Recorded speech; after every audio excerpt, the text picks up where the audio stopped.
નમસ્કાર વિદ્યાર્થી મિત્રો, પ્લેસીસ ઇન ન્યૂઝમાં આપનું હાર્દિક સ્વાગત છે। બે ન્યૂઝની આપણે ખાસ ચર્ચા કરવાના છે। બંને ન્યૂઝ રામસર કન્વેન્શન અંતર્ગત છે અને બંને ન્યૂઝ તગડા ન્યૂઝ છે। પ્રથમ ન્યૂઝ એવા છે કે ભારતની 4 આદ્રભૂમિ વેટલેન્ડ્સને રામસર સાઇટ્સ તરીકે પસંદગી પામી છે। તો હવે ભારતની ટોટલ રામસર સાઇટ્સ 89 થઈ જશે। સૌથી પહેલા આપણે એને સમજવાની કોશિશ કરીશું। બીજા ન્યૂઝ છે એના કરતાં પણ ખૂબ મહત્વના છે। વિશ્વમાં ટોટલ વેટલેન્ડ અક્રેડિટેડ સિટીઝ 31 છે, જે રામસર કન્વેન્શન અંતર્ગત જ આવે છે।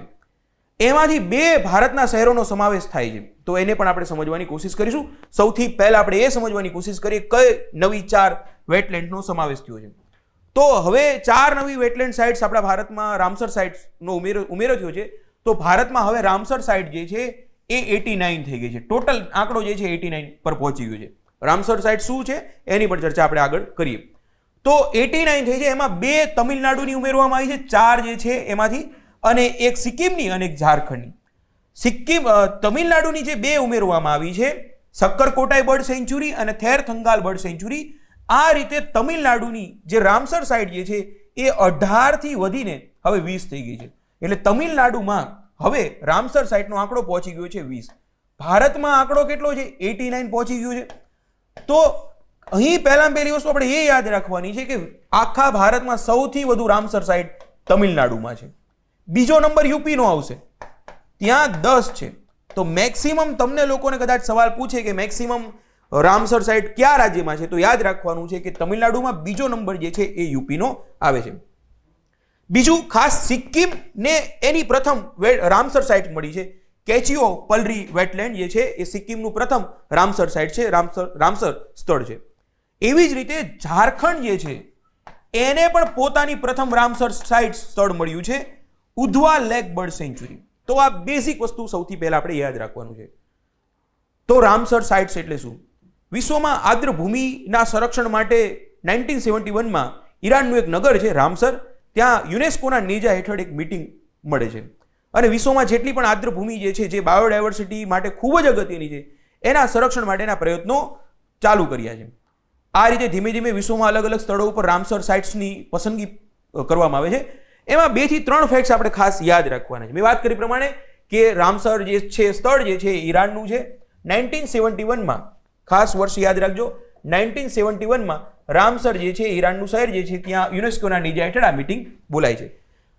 સૌ પ્રથમ રામસર સાઇટ જે છે ઓસ્ટ્રેલિયાનું કોબોગ પેનિન્સુલા જે છે એ સૌ પ્રથમ રામસર સાઇટ છે। એક ફેક્ટ યાદ રાખવાનું। બીજા એક ફેક્ટ ખાસ યાદ રાખવાનું છે કે વિશ્વમાં સૌથી વધુ રામસર સાઇટ કયા દેશમાં આવેલી છે? તો યુનાઇટેડ કિંગડમમાં 175 રામસર સાઇટ છે।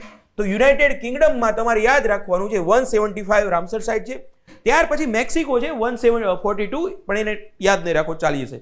યુકે યાદ રાખવાનું છે, પહેલી જે છે કોબોગ પેનિન્સુલા જે છે ઓસ્ટ્રેલિયાનું, એને આપણે યાદ રાખવાનું છે। તો મેં તમને એક ચર્ચા કરી કે ભારતમાં ટોટલ 89 રામસર સાઇટ છે। બીજો કન્સેપ્ટ સમજીએ, મોન્ટ્રિયક્સ રેકોર્ડ, જેમાં ઘણા વિદ્યાર્થીઓ ભૂલ કરતા હોય છે અને હવે આ સવાલ આવી ગયા છે, વારંવાર આવ્યા છે। યુપીએસસી નો ફેવરેટ ટોપિક છે, જીપીએસસી નો પણ ફેવરેટ ટોપિક છે। આ 89 રામસર સાઇટ આપણે પસંદ કરી।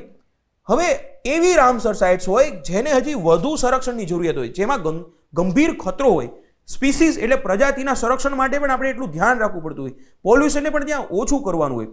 આવી રામસર સાઇટ જ્યાં વધુ ગંભીર ખતરો જે છે એના માટે એક રેકોર્ડ તૈયાર કરવામાં આવ્યો છે, જેને મોન્ટ્રિયક્સ રેકોર્ડ તરીકે ઓળખીએ છીએ। આવા મોન્ટ્રિયક્સ રેકોર્ડમાં ભારતની 2 સાઇટ્સનો સમાવેશ થાય છે।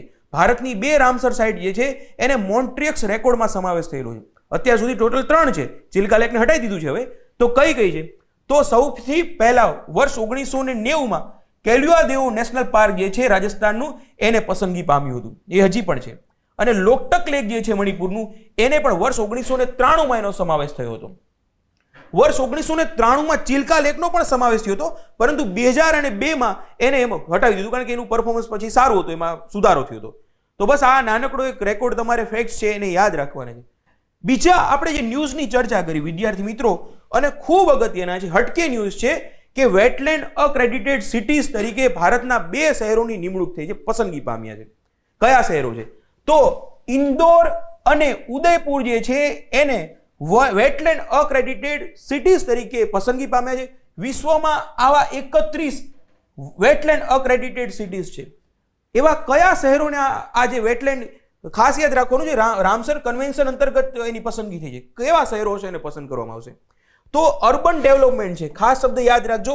અર્બન ડેવલપમેન્ટ જે છે એની સાથે હાર્મોનિયસ વેમાં કોએક્ઝિસ્ટન્સ કરતું હોય કે નેચર સાથે બંધ બેસતું હોય, મતલબ કે ખાસ કરીને આદ્ર ભૂમિને એના સંરક્ષણમાં પણ સાથે સાથે કામ કરેલા હોય, નેચર જે બાયોડાયવર્સિટી છે એનું નુકસાન ન જાય એ રીતે શહેરોના વિકાસ કરવામાં આવ્યા હોય, ત્યારે એવા શહેરોને આપણે પસંદ કરીએ છીએ ઇન્ટરનેશનલ વેટલેન્ડ અક્રેડિટેડ સિટીઝ તરીકે. તો આ બે ન્યૂઝ તમારે લોકો ખાસ યાદ રાખવાના છે. બાકી ચારે ચાર જે રામસર સાઇટ્સ છે એને પણ તમારે જોવાના છે. તો વેટલેન્ડ સિટી અક્રેડિટેશન દ્વારા એની પસંદગી થાય છે. બેઝિક વસ્તુ તમારે લોકો યાદ રાખવાની છે. આ જે કન્સેપ્ટ જે છે વેટલેન્ડ અક્રેડિટેડ સિટીઝ એ ક્યારે આવ્યો, કદાચ તમને લોકોને થોડુંક એડવાન્સ લેવલનું પૂછી નાખે તો અહીં સુધી તમારે યાદ રાખવાનું છે.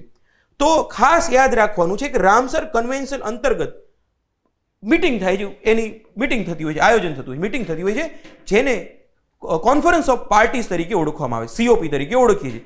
એવી કોન્ફરન્સ ઓફ પાર્ટીઝ જે છે 12 નંબરની એ વર્ષ 2015માં ઉરુગ્વે ખાતે થઈ હતી, ત્યારે આ કન્સેપ્ટ આવ્યો હતો. હવે જે સિટી જે છે વેટલેન્ડ અક્રેડિટેડ સિટીઝ તરીકે પસંદગી પામ્યા હોય એની વેલિડિટી કેવી છે? શું લાઈફ ટાઈમ છે? ના, એ લાઈફ ટાઈમ નથી. 6 વર્ષ માટે એની વેલિડિટી હોય. 6 વર્ષ માટે એ વેટલેન્ડ અક્રેડિટેડ સિટીઝ તરીકે રહે છે. પછી પણ આગળ એનું જો કામ એ રીતનું જ રહેતું હોય તો એને એ જે ટાઇટલ જે છે એ જાળવી રાખવામાં આવે છે. તો આ એક બેઝિક વસ્તુ આપણે ખાસ યાદ રાખવાની હતી. બીજા જે વાત કરી પ્રમાણે કે જેટલી પણ નવી વેટલેન્ડ સાઇટ જે છે એના બેઝિક ડેટા મેં તમને લોકોને આપી દીધા છે. તમારે લોકો એક નાનકડી વસ્તુ એ ધ્યાન રાખવાની છે કે જે પક્ષી જે છે એના નામ અહીં ખાસ ઉલ્લેખ થયેલા છે. એકવાર વાંચી લેવાના, જેથી પરીક્ષામાં તમને અંદાજ આવે કે અચ્છા આ પ્રકારનું છે. એક પેન્ટેડ સ્ટોર્ક જે છે એ આપણે ખાસ કરીને થેરથંગાલ બર્ડ સેન્ચ્યુરીમાં જોવા મળે છે અને સવાલ આવી શકે છે એના માટે મેં રાખ્યું છે. ખૂબ ન્યૂઝમાં હોય છે પેન્ટેડ સ્ટોર્ક. તો એક યાદ રાખજો, આ છે પેન્ટેડ સ્ટોર્ક. પરીક્ષામાં કદાચ તમને લોકોને પૂછી શકે.